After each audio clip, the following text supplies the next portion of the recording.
ചങ്ക് പറിച്ച് കാണിച്ചാലും ചെമ്പരത്തിപ്പൂവാന്ന് പറയുന്ന നമ്മുടെ ഈ കാലഘട്ടത്തിലാണ് നമ്മൾ ജീവിക്കുന്നത്. ഞാൻ എത്ര വരച്ച് പോസ്റ്റ് ചെയ്തിട്ടും ഞാനല്ല വരയ്ക്കുന്നതെന്ന് വാദിക്കാൻ ചില അമ്മച്ചിമാർ വരുന്നുണ്ട്. ആ അമ്മച്ചിമാർ പറയുന്നൊരു ഡയലോഗ് എന്താണെന്നറിയോ?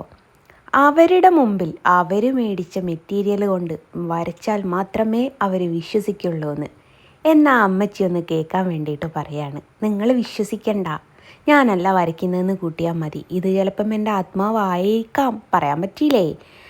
ഞാൻ എത്രത്തോളം വരച്ച് അത് പോസ്റ്റ് ചെയ്താലും ഞാൻ എന്തോ കോപ്പിയാണെന്ന് പറയുന്ന ആൾക്കാരോട് നിങ്ങൾ എന്തിനാണ് ഇങ്ങനെ ടെൻഷനാവുന്നത്? എന്തോ ആയിക്കോട്ടെ, നിങ്ങൾക്കൊക്കെ ഫോട്ടോ, നിങ്ങൾക്ക് എന്ന് പറയാനില്ല, ഫോട്ടോ ഏൽപ്പിക്കുന്ന ആൾക്കാർക്ക് ഫോട്ടോ കിട്ടുന്നുണ്ടോ അത്രമാത്രം നോക്കിയാൽ മതി. എത്ര കഷ്ടപ്പെട്ടാണ് ഒരു ഫോട്ടോ പൂർത്തീകരിച്ചെടുക്കുന്നതെന്ന് പോലും ഈ അമ്മച്ചിക്കൊന്നും അറിയില്ല. അമ്മച്ചിക്കൊക്കെ വാ തുറന്ന് സംസാരിക്കാൻ നന്നായിട്ടറിയാം. പക്ഷെ ഒരു മനുഷ്യൻ്റെ കഷ്ടപ്പാട് എന്താണെന്ന് മനസ്സിലാക്കാൻ ഈ അമ്മച്ചി ഇതുവരെ ശ്രമിച്ചിട്ടില്ല എന്ന് തന്നെ പറയാം. കാരണം കഷ്ടപ്പാടിൻ്റെ വില അറിയണം, കഷ്ടപ്പാട് എന്താണെന്ന് മനസ്സിലാക്കണമെന്നുണ്ടെങ്കിൽ ഈ അമ്മച്ചിമാർക്കൊന്നും കഷ്ടപ്പാട് അറിയില്ലടോ. 35 വയസ്സുകാരിയായ ജസ്ന കുട്ടിയുടെ പുറകെ ഓടി എന്നുള്ളത് പറയാൻ മാത്രമേ അവരുടെയൊക്കെ വായിൽ നാവ് പൊങ്ങുള്ളൂ. നോക്കൂ സുഹൃത്തുക്കളെ, ഞാനൊരു കാര്യം പറയട്ടെ. 45 വയസ്സായ മഞ്ജു വാര്യരുടെ ഒരു ഡാൻസ് ഉണ്ട്, എൻ്റെ കർത്താവേ, അയ്യോ കർത്താവേ എന്ന് വിളിച്ചു പോയി. ജസ്ന വിളിച്ചത് കേട്ടോ, കർത്താവേ എന്നുള്ള വീഡിയോ നിങ്ങൾക്ക് നാളെ ചിലപ്പോൾ പ്രതീക്ഷിക്കാം കേട്ടോ. അപ്പം നമ്മുടെ കാര്യത്തിൽ നിന്ന് വിട്ടുപോയി. ജസ്ന 35 വയസ്സായിട്ടും ഒരു കൊച്ചിൻ്റെ പുറകെ ഓടി എന്നുള്ളതാണ് ഇവിടുത്തെ പ്രശ്നം. 45 വയസ്സായ മഞ്ജു വാര്യർ കളിക്കുന്ന ഡാൻസ്, അതും പോട്ടെ, നിങ്ങളിത് കണ്ടോ? ഒന്ന് വരച്ചിട്ട് അതൊന്ന് തെറ്റിപ്പോയാലുള്ളൊരു ബുദ്ധിമുട്ട് നിങ്ങൾ കണ്ടോ? നമ്മുടെ ഓയിൽമെൻ്റ് ഉണ്ടല്ലോ, അതേപോലത്തെ ഒരു പേസ്റ്റാണ് ഞാൻ ഈ വരച്ചുകൊണ്ടിരിക്കുന്ന സാധനം. എവിടെയെങ്കിലും ഒന്ന് തെറ്റിപ്പോയാൽ അത് മായ്ക്കാൻ വേണ്ടിയിട്ട് ഞാൻ കിടന്നൊരു പെടാപ്പാട് എന്താണെന്നറിയോ? അത്ര പോലും നമ്മുടെ കഷ്ടപ്പാട് എന്താണെന്നോ നമ്മുടെ ബുദ്ധിമുട്ട് എന്താണെന്നോ ഒന്നും ചിന്തിക്കാതെ പുറത്ത് നിന്ന് ജഡ്ജ്മെൻറ്റ് ചെയ്യാൻ ആർക്കും പറ്റും. നമുക്ക് ഈ സമൂഹത്തിലുള്ള എല്ലാവരെയും വിശ്വസിപ്പിച്ചുകൊണ്ട് നമുക്ക് ജീവിക്കാൻ പറ്റുമോ? എന്നെക്കൊണ്ട് ഇനി സാധിക്കില്ല. കുറേയൊക്കെ ഞാൻ കാണിച്ചു കൊടുത്തു.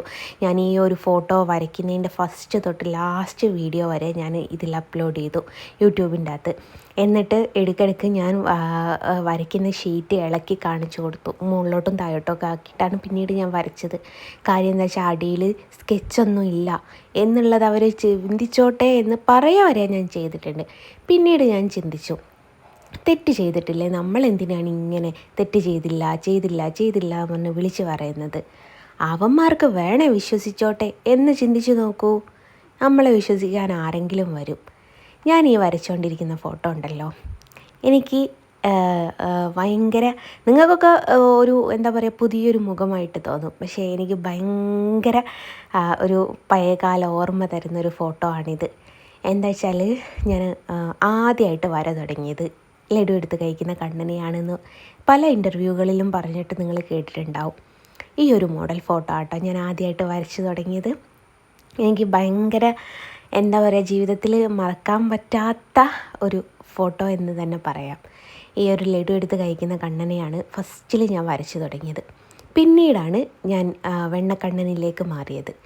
ഒരു സ്ഥലത്തൊരു വെണ്ണക്കണ്ണനെ കണ്ടപ്പോൾ ഞാൻ ചോദിച്ച് മേടിച്ചതാട്ടോ, അതെനിക്ക് തരുമോ, നിങ്ങൾക്ക് ഞാൻ അതേപോലെ വരച്ച് തരാമെന്ന് പറഞ്ഞിട്ട് ആദ്യമായിട്ട് അവിടേക്കാണ് ഞാൻ ആ ഒരു വെണ്ണക്കണ്ണനെ വരച്ചു കൊടുത്തിട്ട് പിന്നീടാണ് ഞാൻ പുറത്തേക്ക് വരച്ചു കൊടുക്കൽ തുടങ്ങിയത്. പക്ഷേ എന്താണെന്നറിയില്ല കേട്ടോ, ഞാൻ വരയ്ക്കുന്ന ഫോട്ടോസിൻ്റെ ഫേസ് എല്ലാം ഒരേപോലെ ആയി വരും. എന്തുകൊണ്ടാണെന്ന് എനിക്കറിയില്ല. ചിലപ്പം നമുക്ക് ഒരു മുഖമായിരിക്കില്ല നമ്മുടെ മനസ്സിൽ പതിഞ്ഞു പോവുക, അതുകൊണ്ടായിരിക്കാം മേ ബി, എനിക്കറിയില്ല. എന്തായാലും എനിക്ക് എല്ലാ കണ്ണൻ്റെയും ഫേസ് ഒരേപോലെ ആയിട്ടാണ് തോന്നാറ്. പലരും അത് പറയാറുണ്ട് കേട്ടോ, ഏട്ടനും അനിയനും പോലെയൊക്കെ തോന്നുന്നു, അല്ലെ നിൻ്റെ കണ്ണൻ്റെ ഒരു മുഖച്ഛായ ഉണ്ട് എന്നൊക്കെ.